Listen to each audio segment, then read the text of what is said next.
Sekarang saya akan membahas tentang teori kinetik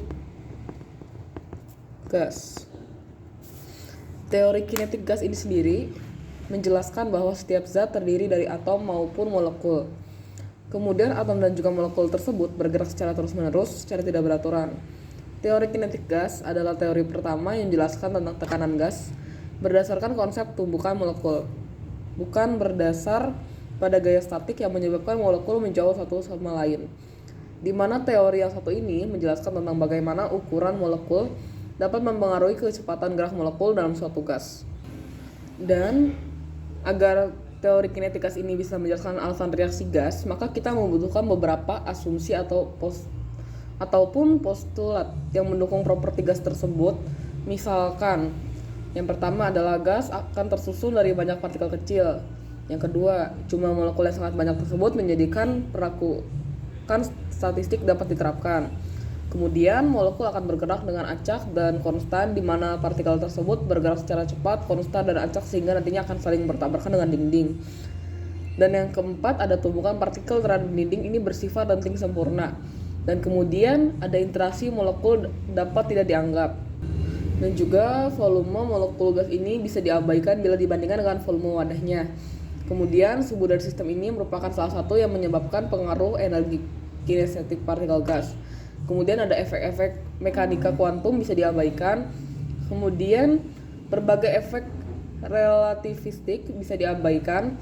Kemudian yang ke-10, waktu terjadi tumbukan dapat diabaikan karena nilainya berbanding lurus dengan waktu tumbukan. Dan kemudian yang terakhir adalah waktu berbanding terbalik terhadap persamaan gerak molekul. Oke. Gas ideal. Gas ideal sendiri adalah merupakan sekelompok partikel gas yang tidak saling berinteraksi satu sama lainnya. Itu artinya jarak antar partikel gas ideal saat berjauhan dan bergerak dengan acak.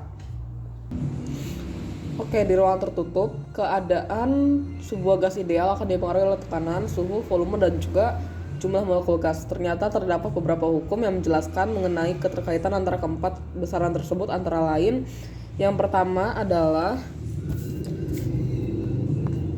hukum Boyle.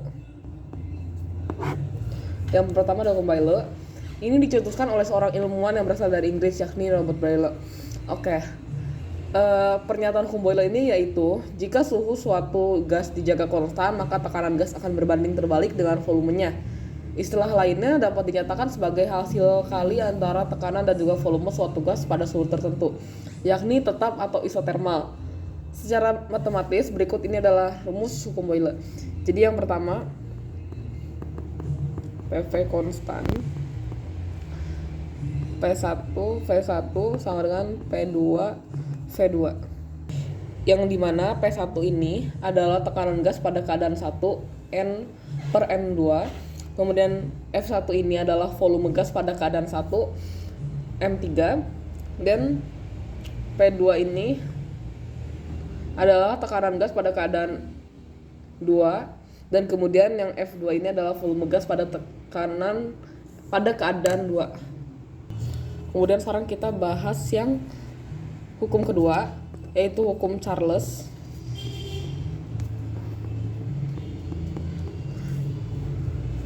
Hukum Charles.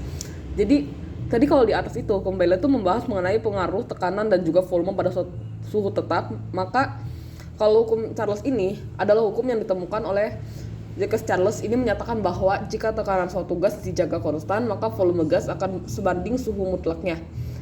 Adapun istilah lain dari hukum Charles ini yaitu hasil bagi antara volume dan juga suhu pada tekanan tetap atau isobar akan bernilai tetap. Jadi rumusnya adalah V per T sama dengan konstan. Kemudian V1 per T1 sama dengan V2 per T2. Yang dimana T1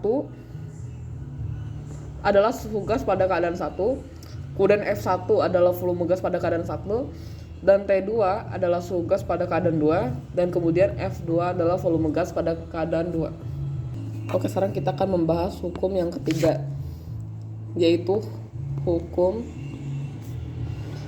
Gay-Lussac.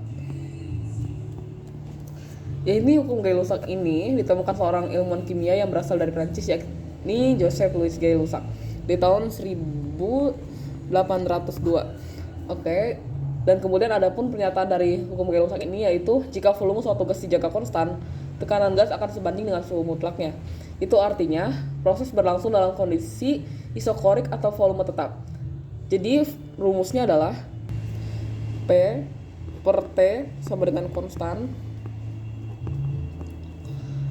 P1 per T1 P2 per T2, yang dimana P1 ini merupakan tekanan gas pada keadaan 1, kemudian T1 ini adalah suhu gas pada keadaan 1, dan P2 ini adalah tekanan gas pada keadaan 2, dan T2 ini adalah suhu gas pada keadaan 2. Dan sekarang kita akan membahas hukum yang keempat, yaitu hukum Boyle-Gay-Lussac. Jadi hukum Boyle-Gay-Lussac ini adalah merupakan hasil kali antara tekanan dan volume dibagi suhu pada sejumlah partikel mol gas adalah tetap. Jadi rumus dari hukum Boyle-Gay-Lussac ini adalah, jadi rumusnya adalah PV per T sama dengan konstan, dengan ketentuan P adalah tekanan, kemudian T adalah suhu Kelvin, kemudian V adalah M kubik.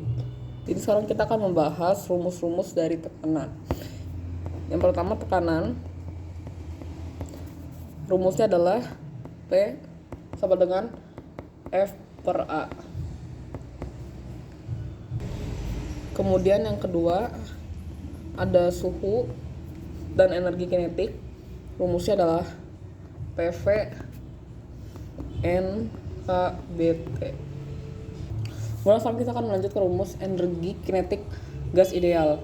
Rumusnya adalah EK 3/2 K kali T, di mana EK ini adalah energi kinetik rata-rata partikel gas, dan K ini adalah konstanta Boltzmann, dan T ini adalah suhu gas. Oke, sekarang langsung contoh soalnya ya. Contoh soalnya adalah tentukan volume 5 mol gas pada suhu dan tekanan standar 0 derajat Celcius dan 1 atm. Diketahui T sama dengan 0 ditambah 203 sama dengan 200 Kelvin, kemudian N-nya 5 mol, kemudian R-nya adalah 8,314 J per mol kali K, kemudian P-nya adalah 1 atm sama dengan 1,01 kali 105 N per M kuadrat, dan ditanyakan volumenya. Untuk mencari volume, kita menggunakan persamaan umum gas ideal berikut. PV nRT V sama dengan nRT per T, V sama dengan 5 kali 8,314 dikali 273 per 1,01 kali 10 pangkat 5. Jadi V sama dengan 0,112 meter kubik. Jadi volume 5 mol gas pada suhu dan tekanan standar adalah 0,112 m kubik.